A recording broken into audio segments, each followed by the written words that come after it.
Bertahun-tahun bangga membeli Pertamax, runtuh karena korupsi tata kelola bahan bakar minyak.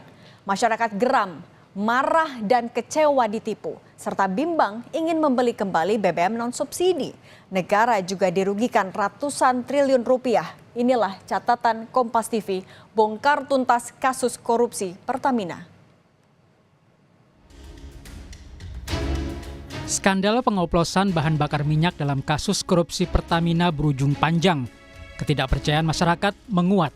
Masalah runtuhnya kepercayaan masyarakat pada produk bahan bakar minyak tanpa subsidi pun ditanggapi Presiden Prabowo Subianto. Presiden menegaskan kepentingan rakyat jadi prioritasnya. Lagi diurus itu semua, ya. Lagi diurus semua. Oke.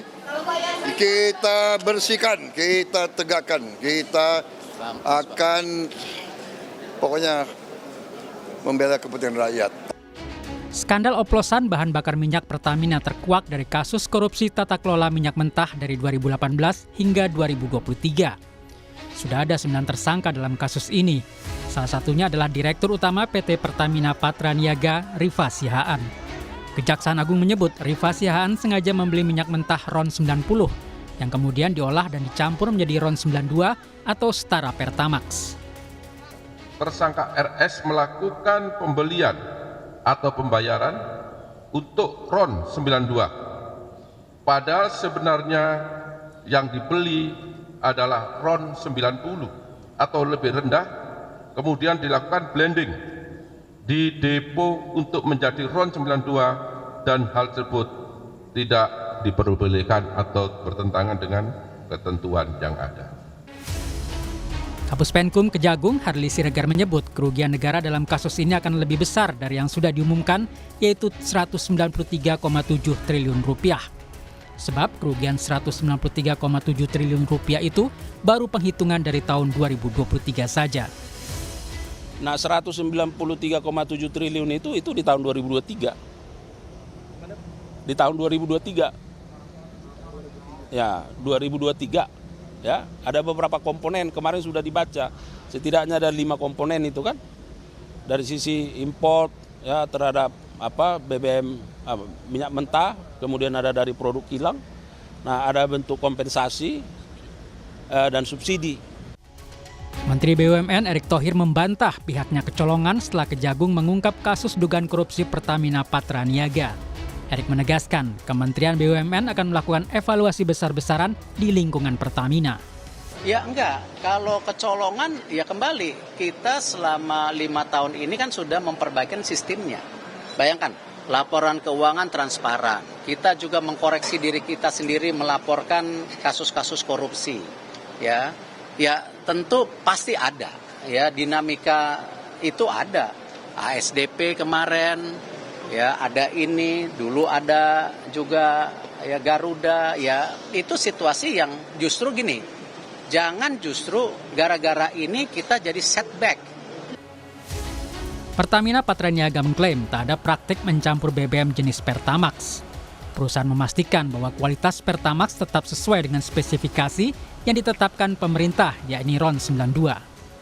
Bahwa secara teknis Pertamina Patraniaga memberikan layanan kepada masyarakat untuk RON 90 dengan merek Pertalite dan RON 92 dengan merek Pertamax itu adalah sudah sesuai spek.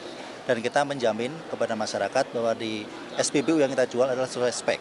Adapun tadi dijelaskan oleh pimpinan Komisi 12, penambahan aditif tersebut adalah sifatnya untuk menambah value dari performansi produk-produk tersebut. Korupsi tata kelola minyak mentah membuat masyarakat kecewa.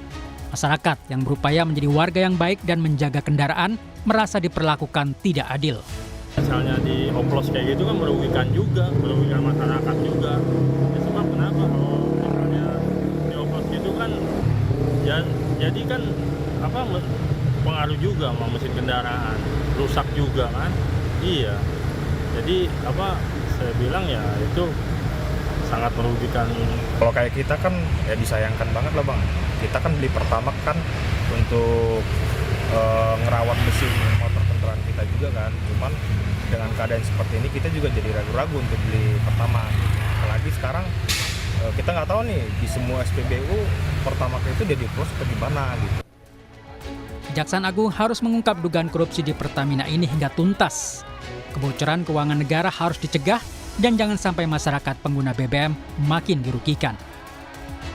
Tim Liputan Kompas TV.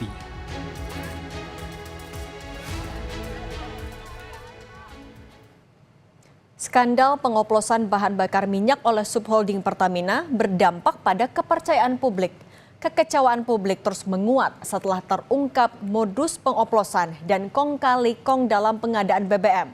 Selain nilai kerugian 193 triliun lebih, masyarakat marah karena ketaatan membeli BBM non-subsidi selama ini berujung penipuan. Pemerintah harus serius menangani situasi ini. Kasus korupsi yang sedang ditangani Kejaksaan Agung harus terus berjalan transparan. Pertamina adalah perusahaan besar milik negara yang berperan strategis dalam tata kelola dan distribusi energi nasional. Tidak boleh dibiarkan kekecewaan dan kepercayaan publik terhadap Pertamina terus anjlok. Banyak peran penting Pertamina dalam menjaga kelangsungan ekonomi nasional, khususnya distribusi energi. Pertamina harus diselamatkan. Proses hukum harus terus berjalan terhadap siapapun yang menyalahgunakan kewenangan. Tidak boleh ada kong kali kong baru dalam penanganan hukum kasus Pertamina Niaga. Pemerintah harus menjadikan momentum pengungkapan skandal oplosan BBM non-subsidi sebagai upaya serius memberantas mafia migas.